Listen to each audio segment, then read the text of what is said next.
We head to college football as week one was filled with great games and shocking results. None more surprising than Deion Sanders in Colorado going into Fort Worth, Texas and beating the national championship runner-up TCU. That win catapulted the Buffs into the AP top 25 rankings, coming in at 22, and it got their quarterback a special message from the GOAT. Take a listen. Working with Tom, it was just talking to him and understanding, okay, how to improve each week. He texted me after the game, don't be satisfied. Like, it's cool. So it was cool hearing from him, knowing he's still watching and stuff like that. Hey, man, all we got to do is win. You see all the attention that we're getting? Like, that has registered now. And I think that's something that they couldn't fathom. They didn't understand that it could happen because of the light that shined up on us, and we're thankful for that.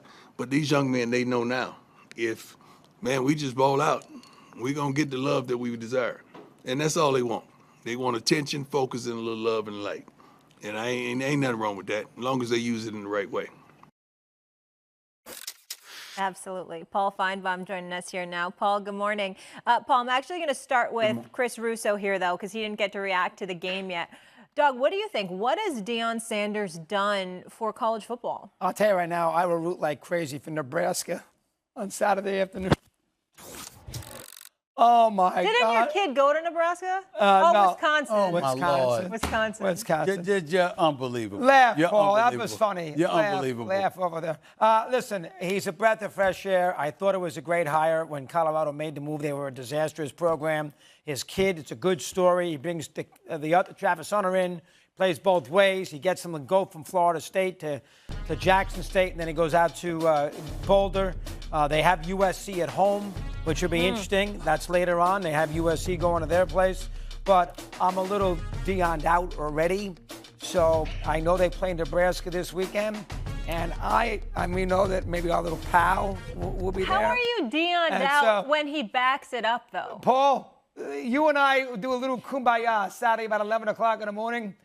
Go Matt Rule and go Cornhuskers. I want to see you in that wheels up, all bummed out, 31-14 Nebraska.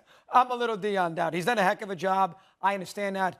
I'm a little Deion. Why are you Deion down if he's done a heck of a job? No, Deion out. Deion out. Why you have Deion out if he's saying he's done a heck of a job? Well, first off, TCU, this is not. They don't have a defense. They can't stop a coach. They know stink. That. They shrink in big lost moments. Paul pointed that out. And not only that, they lost half their players from last year. The quarterback left and everything. So we could take it easy a little bit. Okay. Can we tone it down a little bit? Okay. You know me. I'll go against the grain. I'm down on the Jets right now. Too much attention. Right. I get down on Curry. Too much attention, as you know better than anybody. And Paul, don't shake your head, Finebaum. You know I'm right. I'm more into Florida State. I'm more into Alabama, Texas. I will root like crazy for Nebraska this weekend, just to calm everybody down. How's that? Go ahead, Paul. Yeah, I mean, Stephen, I can't believe you're stuck with this guy every week. Seriously.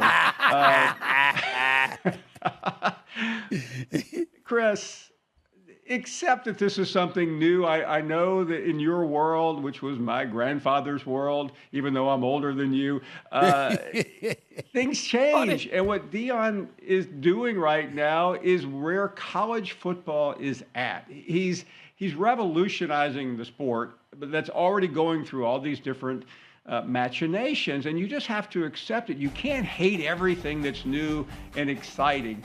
And what Deion really has done, and I think this is what upsets Chris Russo more than anything, is that he has taken over the sport in one game. Now, there was a 9-month lead-up, mind you, but in that one afternoon in Texas, he shut all the naysayers up, all those who said this was a terrible hire. He's a showman. What he's about to do is become the highest paid coach in the game. And when he leaves Colorado, at some point he will, he's going to be in demand. All the schools that snubbed their nose at him a couple of years ago and a couple of months ago will not anymore. And what's really the most important part is players want to play for him. Chris, the other day after the win, Travis Etienne, who was a great star at Clemson, now with Jacksonville, the running back, tweeted, he said, his brother plays for Florida, which is a program in a lot of trouble. He said, little bro might need to go play for Prime. Do you realize how that resonates and how many young players see that from an NFL star and say, you know what, I think I want to head out to Boulder too? Even a loss to Nebraska doesn't erase what we just saw last weekend, and it doesn't erase what Deion Sanders has done. He's been maligned. He was maligned when he went to Jackson State. He was maligned by opposing HBCU coaches like Eddie Robinson Jr. at Alabama State. And I'm not saying that he didn't have reason for feeling the way that he felt about Deion Sanders to some degree.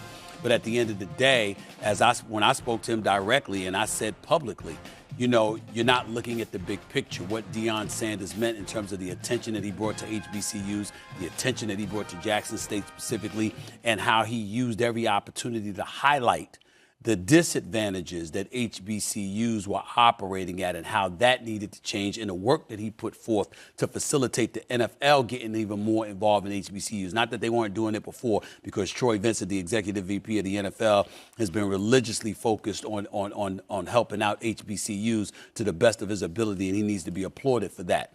Having said all of that, we fast forward and we move to this right here.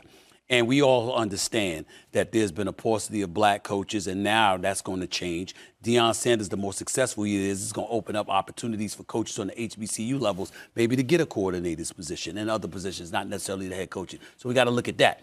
Then we talking about money, because a lot of times you hire these white coaches with these big names or supposedly with these, you know, these connections, and you're thinking that that's going to be to the benefit of the program. Well, let me tell you what Deion Sanders has done in Colorado. Paul, I know you're listening. Do you know that Colorado has already sold over $430,000 in single game tickets since the TCU upset? Since Saturday, they sold $430,000 in season tickets. Saturday's game is set at TCU, set a record with over 53,000 fans for a stadium that had an official capacity for 46,000. That's showing Deion's attraction in terms of bringing his team on the road. He could be a road attraction. Also, resale tickets averaging over $400 for the home opener against Nebraska this week, and they're more expensive than any upcoming Week 1 NFL matchup. Do you realize that? This is according to my research. You got this here. And obviously, Shedeur Sanders and two-way star Travis Hunter, they've already seen their Heisman odds skyrocket, and they've also improved their NIL potential. Sanders alone right now, Shedeur Sanders, NIL deals, Gatorade, Mercedes-Benz, Under Armour, Beats by Dre. So I'm saying take all of those things into consideration. And Deion Sanders is the one that's facilitated this kind of stuff happening. It falls right to what Paul Finebaum has said. If I can get a coach that is that magnetic, that draws that kind of audience, that draws the camera, which ultimately is going to assist in recruiting, and big-time athletes are going to be interested in coming to him instead of going to the Alabamas and the Georgias potentially and other people like that, or at least just as much as you go to Alabama, Georgia, and stuff like that. And you show that you can earn a program money and you can facilitate players earning money. That opens up the floodgates of opportunities, man, and you cannot ignore that. Deion Sanders has proven to be big time in a multitude of ways. I have no argument. Nobody's sitting there and saying, I love the hire. He went to Jackson State. Give him a lot of credit. That took guts. He had a huge position with the NFL Network. He goes to Jackson State. You got the kid to go to Florida State. And to go to Jackson State, he took this job. I'm all for it. I'm just a little burned out. They've won one game. Prime time like Deion. Oh, I'm a little burned out. Why would you be burned out before week 2? Since day why one. Why would you be burned out before week 2? He backs it up. Could you at least see him play in week 2? I mean, damn.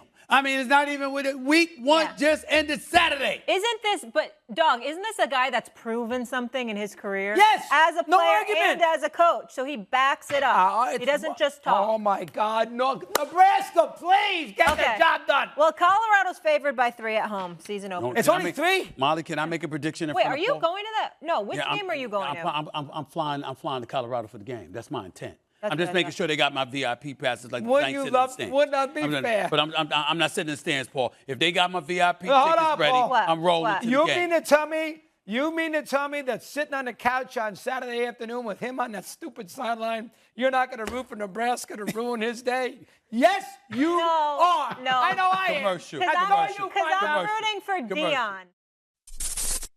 Thanks for watching ESPN on YouTube. For live streaming, sports, and premium content, subscribe to ESPN.